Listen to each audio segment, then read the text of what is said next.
In healthcare, there is often too much information and not enough time. Here at the Melanin Initiative, we avoid TMI by breaking things down into language you can understand. We create a safe space for you to ask your questions and share our nursing perspective without taking up too much of your time. Today, we're going to discuss asymptomatic high blood pressure with our special guest, Dr. Kimberly, another Kimberly. And can you tell me how to say your last name? Souffront. Souffront. This is really special topic for the show. I haven't shared with Kimberly, but actually the inspiration for this show was because of a gentleman I took care of who I realized didn't understand the relationship between his high blood pressure and ending up on dialysis. And when I really thought about where was he going to learn that information, it dawned on me that actually we don't learn that information. And we don't really have time often in our clinical practice to even teach patients. And unfortunately, that has led to a lot of poor outcomes. And so we just started this show, just like there's this big trend in financial literacy, also not taught in schools or in homes most of the time. And I just see those being so parallel, right? And well, I love what's happening with financial literacy. It kind of doesn't matter how much money you have at the end of the day if you don't have your health. And so I think both of these topics deserve the platform. And so here we are trying to throw our hat in the ring and make a difference. Absolutely. So today, everyone, we're going to talk about asymptomatic, another word for without symptoms, high blood pressure. We're going to go over the definition, what happens when you're getting assessed, diagnosed, treatment, and the long-term evaluation and management of that. We're going to talk about how common it is, risk factors and associated diseases, how you can prevent it. We're going to find out what Dr. Souffront tells her patients and students about asymptomatic hypertension or high blood pressure, and misconceptions about the emergency department. Another topic we love to discuss here. We're big proponents of primary care. We always encourage people to go to primary care when it's appropriate so that we can make more space in the emergency department. So I can't actually wait to hear what you have to say about the emergency department. If you're new here, everyone, welcome to the Melanin Initiative. I am Dr. Kimberly Madison, a doctorally prepared nurse practitioner, and I co-host the Melanin Initiative, along with Alicia and Geraldine, who send their love in their absence. We are a health literacy podcast offering our nursing perspective. When we say health literacy, we're talking about your ability to obtain information, to understand that information, and to use it to manage your health and advocate for others. By watching YouTube or listening on your favorite podcast app, we hope you feel empowered to ask questions, educated on how you can manage your health, and confident to navigate the healthcare system. If you haven't already, please subscribe so you can be notified when we release a new episode. Thumbs up the video and leave a comment or two. It really helps support the show. YouTube uses your information when you subscribe and when you leave comments to know that this information is valuable, and it'll make sure that other people who need to hear it will see it when they tune into YouTube. As a reminder, this show is for educational purposes only. The opinions expressed here are opinions alone. They are not a representation of any of our affiliations. If you're experiencing a medical emergency, you should seek medical attention and medical guidance from your healthcare provider. If you're having a physical emergency, you can call 911. And if you're having a mental health emergency or you think someone else might be, you can call 988. Welcome, Dr. Souffront. Thank you so much for joining us here on the Melanin Initiative. Thank you for having me. If you could, before we get into our discussion, just give us kind of like your brief little introduction on your history in nursing and what you do today. Sure. I'm Dr. Kimberly Souffront. I am the Associate Director for the Center for Nursing Research and Innovation for the Mount Sinai Health System and hold my faculty appointment as Associate Professor in Emergency Medicine and Health Equity Research. So I've been a nurse and nurse practitioner for probably 25 years now. And so, I had many years working clinically, and now I'm primarily in the academic space, although I still work clinically several times a month. Awesome. And she is going to come back and tell us in more detail more about her nursing journey. So make sure you definitely subscribe so you'll be notified when that episode appears. This is a really big topic, so let's just jump right into it. How do you define asymptomatic high blood pressure? So, asymptomatic high blood pressure is elevated blood pressure without any noticeable symptoms. And so, elevated blood pressure in the United States is defined as blood pressure greater than or equal to 130/80. That's the guideline in the United States. Globally, we use a threshold of 140/90. But I'd say probably 2015 to 2017, there was a large a seminal trial called the SPRINT trial. I don't know if you're familiar with it, but Mhm. basically, they wanted to see if, having a blood pressure at a lower threshold would improve health outcomes or cardiovascular events. And it did. It improved cardiovascular events by 25%, mortality by 27%. And so the study really informed the American Heart Association, the American Society of Cardiology in the US, right? And so we reshaped we shaped our guidelines for what defines high blood pressure. But globally, it's still 140/90. That's interesting. Yeah, that study came out when I was in NP school, actually. So we did talk about it quite a bit. And for everyone watching or listening, we'll post that in our show notes so you can check it out as well. Once that happened, did you or do you still have any challenges explaining to people, okay, well, before you told me I need to reach this number, and now you're telling me I need to reach this number. So which one do I believe? In the context of emergency care, I'll speak through that lens, right? Because I'm an emergency NP. It's very challenging. And it's not only challenging for the patients, but it's also challenging for the clinicians to actually understand and believe elevated blood pressure in the emergency department. So in the ED, we have different guidelines. We use one persistent high blood pressure over 140/90. But, I think now people are, you know, getting used to the new number. If I say 130/80, you know, they'll say, "Wow, okay," and then we'll talk more about it. Um, but for some who may not be um, knowledgeable about some of the nuances or the changes in healthcare, sure, there's some challenges, but it's case by case. Yeah, I actually love that you're providing this emergency lens too. Actually, I really appreciate you lending your expertise to this conversation. And so, if we could just kind of walk the patient or the audience through assessment, diagnosis, treatment, and management. Sure. So in the emergency department, regardless of what you're there for, if you have sustained or persistent high blood pressure, our job, our clinical policy says to repeat it. If it's still high, you refer them to primary care. We actually don't treat asymptomatic hypertension in the emergency department. We don't, lowering your blood pressure too quickly is actually more harmful. So our job is to secure a seamless connection to primary care, so that way we can better manage their health. But there's a lot of problems with the way we're doing it now and the clinical policy. In my opinion, it really just exacerbates a lot of healthcare disparities because, um, for one, you know, the our body is called the American Society. American College of Emergency Physicians, right? The guideline is very kind of like a hands-off approach, very passive. And so emergency clinicians tend to ignore high blood pressure in the emergency department and have a lot of attitudinal um, uh, uh, barriers associated with the care for these patients with asymptomatic hypertension. And so that leads to a lot of disbelief around pain, anxiety, the chaos of the emergency department, and kind of blaming it on that, contrary to a lot of the evidence that supports high blood pressure in the ED is very predictive of high blood pressure outside of the ED. In fact, a large number of patients actually have early heart failure and subclinical heart disease and don't know it, all because of uncontrolled hypertension. Um, and so that is our kind of like our, in the emergency department, right? We want to make sure that you have a connection to outside care.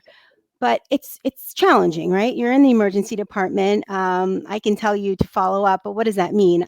I don't know how to get there. I don't know how to find one. I don't know if I could afford one. There's so many social determinants of health that impact that refer, right? It's just like a big word, but that's our like broadly speaking, that's like kind of how we care for patients with asymptomatic hypertension. Symptomatic is a completely different patient population. But it's just the oversimplification of it really has serious consequences. Leaving the emergency department with just a blood pressure of 140/90, you're like 1 times more likely to have a major cardiovascular event, MI, or stroke.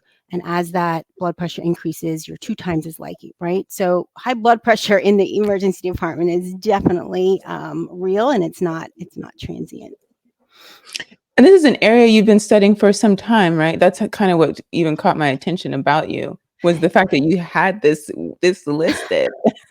I know, I don't know any other nurse or nurse practitioner doing this work. If you know somebody, send them my way.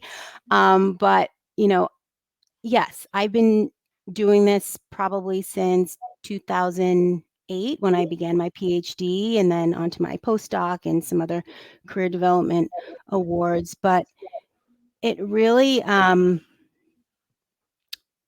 came about through my clinical practice, right? So I'll tell you a story. I kind of share the story often. It's about a patient. I'm going to call him Mr. Johnson. He was a Black man, 50s, in the emergency department for something very low acuity, a laceration repair, and he was getting ready to go home. His repeated blood pressure was about 180/110. It was high, but he felt completely fine. The provider said, "Great, you feel fine," casually said to follow up, and he went home. He wasn't my patient at that time. 3 months later, I was in the position to care for Mr. Johnson, but I was caring for him because he had a stroke. And so those experiences throughout my career have been the catalyst for the work that I'm doing, and that's why I'm so passionate about it.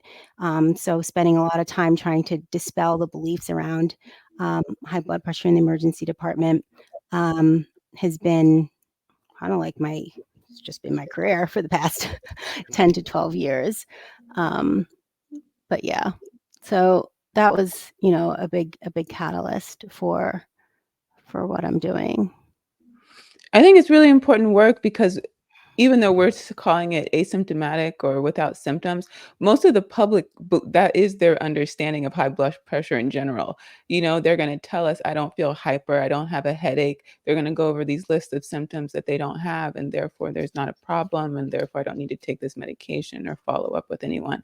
And so, yeah, that is our challenge, is trying to convince people that the symptoms are not always indicative or a sign that they need to be cared for. Yeah. It's the biggest challenge not only for patients, but clinicians too, right? If your patients are feeling fine, it's something that you're going to poo-poo, or we'll take care of it next time, or, um, so. Yeah, so we're really grateful that you're out here. Now, hopefully, through this episode and our networking, we'll be able to get you in touch with some other people, maybe even some graduate students who are looking for a Yes, research topic. absolutely. Yeah, that would be Absolutely. wonderful. So let's talk about those prevalence and incidence, or how common or how often you're seeing this, both in research and in practice. Yeah, I mean, high blood pressure is very, very common. It affects almost 50% of the population, right? So that means if you don't have high blood pressure, you know somebody very close to you that has high blood pressure. And then of that group, about half of them are uncontrolled or undiagnosed, right? So there's a large proportion of patients who have undiagnosed high blood pressure and, put at high risk for all of the adverse effects associated with uncontrolled high blood pressure. So it's very common. Yeah, more common than we'd like to think, and it's certainly one of the reasons we talk about it so much is because it's preventable, right? And we know that with appropriate education and awareness, that people, it's our hope that they can make the right changes. And it doesn't have to be, it's not really complicated. It just takes those lifestyle changes, that can make a big difference. And so, Yeah. yes, let's talk about those risk factors. Oh, by the way, you did mention the word uncontrollable. So I just want to let the audience know, when we say uncontrollable, we're talking that it's not properly managed, right? Whatever goal your provider has set for you, you're not meeting that goal. And oftentimes that's related to either not taking the medication that's prescribed, or eating the diet, something typically low in sodium, or exercising, or a combination of those. So when we say uncontrolled, it means you're not meeting the goal that we've set. Right. I will also just add, about the prevalence. It's very common, but it's disproportionately Mm, prevalent in communities of color, right? Blacks not only have higher prevalence of disease, but they have more severe disease. mm. They experience it much earlier in life, right? Mortality is almost 5 times more likely in blacks than whites, all because of uncontrolled high blood pressure, which is blood pressure not at not at goal. And you mentioned a lot about your lifestyle and things like that. That is 80% of um, the the 80% of what can control high blood pressure, right? Medical care is 20%. Like I can tell you how to do it, but a lot of it is, impacted by where people are living, where people are working, where people, how people age. It's, their social determinants of health. So, Thank you. Yeah, we've been introducing this topic, social determinants, a little bit each episode. So hopefully, the audience is starting to kind of understand the big picture, really, that we're trying to talk about. And so let's talk about those risk factors and associated diseases when it comes to high blood pressure. so, I think the largest bucket of risk factors are related to your lifestyle, right? So it's, smoking, excessive alcohol, what you're eating, um, you know, fast food versus cooked food, packaged food, all of that. Chronic stress, right, is also correlated to high blood pressure. Um, One of the things that I hear from patients is, it's in my genes, right? Um, and that's why I have high blood pressure. But sure, your family definitely shares your genetic code and shares your genes, but they also share their behaviors, they share their lifestyle, they share their environment, they share all of that, which has a greater impact on blood pressure than any genetic code. But in terms of what happens when your blood pressure is not controlled over time, um, I and this is how I actually explain it to patients. I think of a balloon, right? And you've probably heard of the Starling law when you were like in Mm. school. But if you blow up a balloon and deflate it, over time it gets stretched out, right? That's exactly what happens to your muscle of your heart, right? So it's congestive heart failure, right? The muscle of your heart becomes weaker. So congestive heart failure is one poor outcome. Kidney disease, right, with uncontrolled high blood pressure, stroke, brain attack, um, eyes. There's uh, change in your vision over time. There's a number of ailments that occur because of the most compelling modifiable thing, high blood pressure. Yeah. Yeah, wonderful. Yeah, and so when she says modifiable, she means something that's within your control, right? Unlike picking your grandmother, your grandfather, or those places where you live, right? I love that you brought up the food and picking healthy choices because, yeah, that does speak to the communities that we might grow up in. And when we talk about, what's available and what's accessible, sometimes it's more challenging for certain communities to have access to those foods. And you brought up smoking. I think we bring up I know Alicia brings up smoking every time she's on Oh here yeah. Oh. to tell people. And so I was talking to someone just yesterday, actually, because I treat a lot of like p vascular diseases in the legs, right? Okay. And so unfortunately, some of those patients, they stopped smoking like 20, 30 years ago, right? And I hate to have to tell them, the damage was already done, and now we're seeing this years later. And unfortunately, a lot of the conversations always tied to lung cancer. And people think, well, I'll just get the cancer and then I'll die. But actually, because we have such great medications and treatments, actually Yeah. you might not die for a very long time, but you might suffer. Right. And that suffering can come in the form of having surgery, having parts of your mouth or tongue removed, then you can't eat or swallow. You have to have tubes in certain places. Now you're also talking about pain, high cost of care back in the hospital. So all these other things that we really don't talk about and that people don't realize are actually associated with our decision making. And so we're going to try to bring more attention to that because I just feel that if people knew that information, that it I mean, I have I to believe it, know. right? I have to I have to believe that if they knew the information, they would make better Let's choices. hope. I have to believe that because what happened with that gentleman who basically the guy you just described, Mr. Johnson, it was just like that. He slowly stopped taking his high blood pressure medication because he ran out of insurance. And he said that getting on dialysis was his second fear in life. And it's at first it's like that's a weird fear, but we know that when people get diagnosed, we start saying, "Oh, if you don't do this." So I can see how he got to that being a fear. And I just thought like, man, had he known, he probably would have made some other choices. And then I said, "Well, he didn't we're not gonna learn it in school. We tell you not to trust Google. And then when you come in for this 15, 20-minute visit, I don't have time to tell you either." So really, where was he gonna learn, you know? That was like I was a nurse at 10 years by that point when that like kind of clicked. And I was just like, man, I never really thought about that, you know? And so I decided to just take a little bit more of that responsibility, and so here we are. But I love all the things that you're bringing up, and I just hope the more we talk about it, people become more curious about it, but especially that family part, especially in Black and brown communities, we tend to find that our diagnosis is our destination, and that's far from the truth. But because we're not getting taught in school, we are getting taught at home, and we're getting taught that when it's, something great happened, we're gonna celebrate with fries and chips and sodas that are unfortunately, some of these foods, if you start reading the label, it's just like, why? Why No. is there this much salt in Some of the something? stuff is illegal in other countries. Some of the dye, they're I'm like, "What is that?" It's not even It's just like, served it's in not other even countries, but necessary. it's like yeah.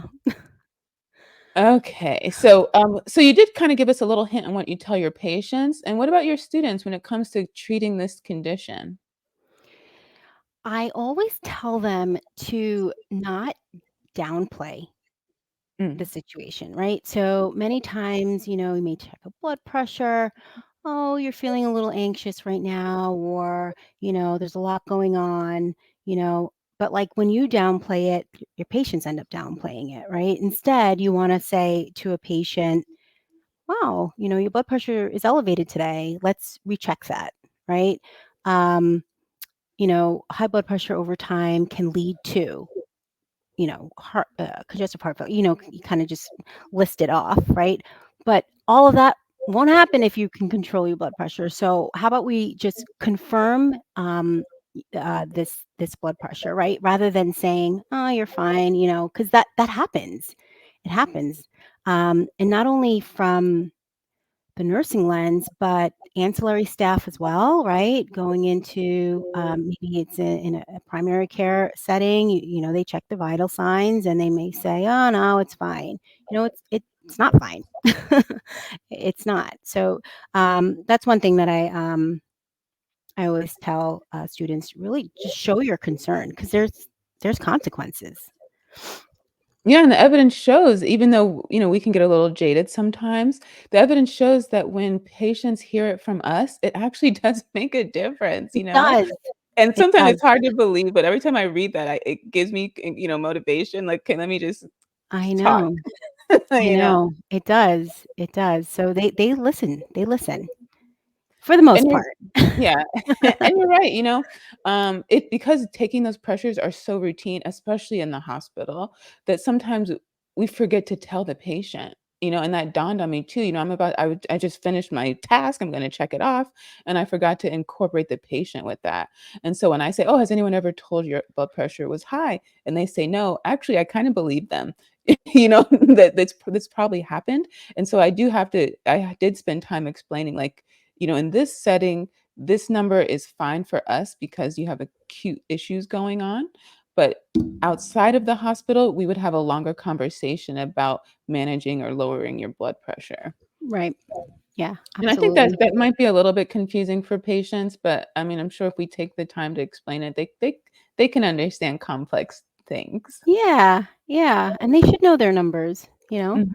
especially when they're, I see patients, you know, um, oh, it's always high when I'm here, right?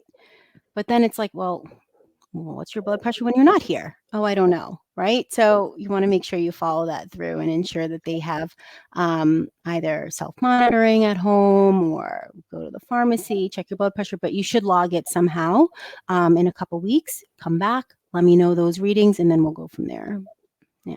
Yes, excellent advice. And actually I stopped kind of buying. So now I buy a lot of blood pressure monitors, right? If you got a new house, if you got a baby, like it's just like it's a lifesaver. And they don't have to be expensive at all. You can get one that's 30, $40. They have an app which I love, and I tell people, because if you write those numbers down and you bring them to me and they're in pencil and they're faded and there's no date, I'm not looking at that, okay? Yeah, yeah, But if it's color coded and I can go, okay, great, yeah, that's how that will help your provider see that you're actually trying to make a difference, and yeah. you're trying to manage it at home, which basically you are. I'm only going to see you for such a short period of time. You're really in charge of this. So you really need to know as much as I do about your health, um, because I only see you for these few minutes. And I would hate for you to get diagnosed and put on a medication for something that only happens in a couple minutes when the rest of the year you're in the proper range. Let's talk about the emergency department. What are some misconceptions about the emergency department? I touched on it a little bit in the context of blood pressure, right? I mentioned that many providers believe it's pain, it's anxiety, it's the chaos of the emergency department. But not only have we followed patients well beyond the emergency visit, we've actually scanned hearts, right? We've done ultrasounds. And for the listeners, this is when we can look inside the body and actually look at the heart, right? And see the effects of the heart. And one of the studies that I actually just completed, it was ubiquitous. 100% of patients had stage B heart failure. Okay. Every single patient with asymptomatic high blood pressure had early heart failure. So their muscles were already stretched. A large proportion were undiagnosed, a large proportion were not treated. And I think that speaks to the misconception, right? That it's not pain or anxiety. This is chronic high blood pressure, and you probably should inform, at the very least, Mr. Johnson, your blood pressure's definitely high. We should get you to X, Y, and Z, or identify some of the social determinants of health that can impact um, better outcomes. But I think that's the biggest thing, and I spent a lot of my years trying to dispel that myth, because it's not, it's just like the culture, right? You're not here for that. Yeah. But it's tough. It's really challenging. So now my work really focuses on not only improving the recognition of it in the emergency department, but intervening outside of that busy, chaotic visit. Mhm. So they leave the emergency department and they receive care outside of the visit, either with a nurse or even a clinical pharmacist, but in a way that's digitally inclusive, right? Not everybody has Wi-Fi. Not everybody knows how to use apps and all of that.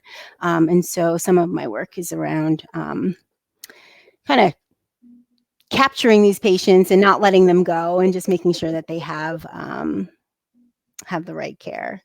But the everybody thinks of the emergency department as this like crazy place. It's really busy, and absolutely it is. Is it crazy? Sure.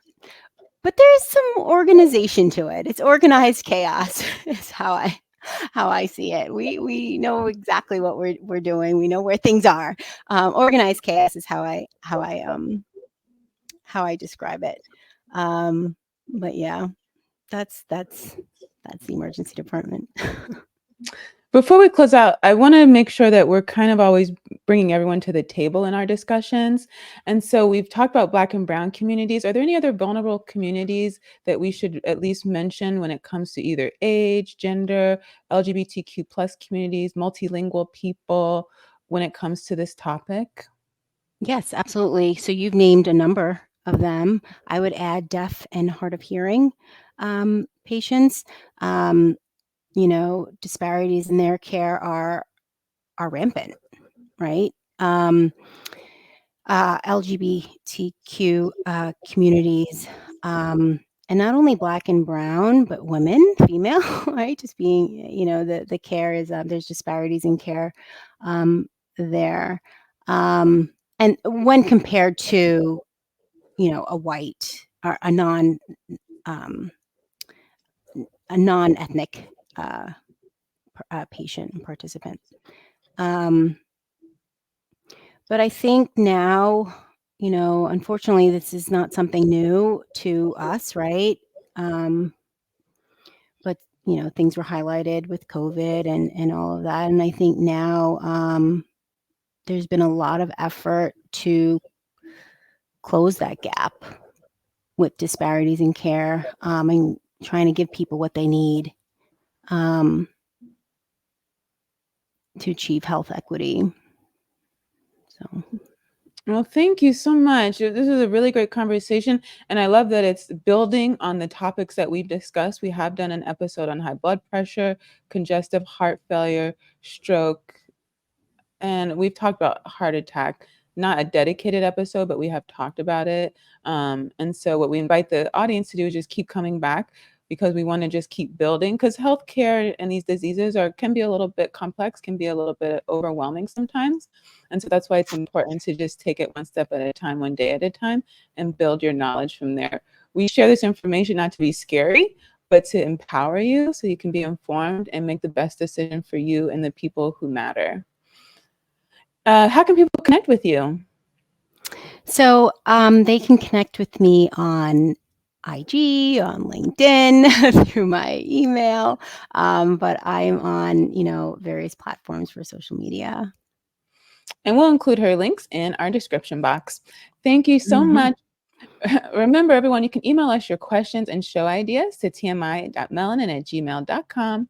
If you haven't already, subscribe to our YouTube channel and follow us on every social media platform. Say hello in the comments when you get there. Please share the show with your friends and rate us on the Apple and Spotify podcast. Leave a comment. It really helps the show get more support and it gets the message to those who need to hear it. You can find all our social media links and any resources that we brought up today related to our conversation in the description box. We release a new show weekly on TMI Tuesdays at 10 a.m. on YouTube and all your favorite podcast apps. Be sure to follow, like, and share our content with all your friends. Dr. Souffront, we cannot thank you enough for taking the time out of your busy schedule. She's a busy mom, you guys, to share your expertise. And I really can tell you, I mean, you've been doing this work for a very long time. And it's almost a little bit sad that maybe you haven't been able to connect with other people doing it, right? So hopefully that can start to change because we really need it to improve quality of life and those death rates that you mentioned. And we look forward to having you back on the platform to learn more about you on the personal side as it relates to nursing. So make sure you follow, like everyone, so that you can be notified when we release that episode. Thank you again, everyone, for watching.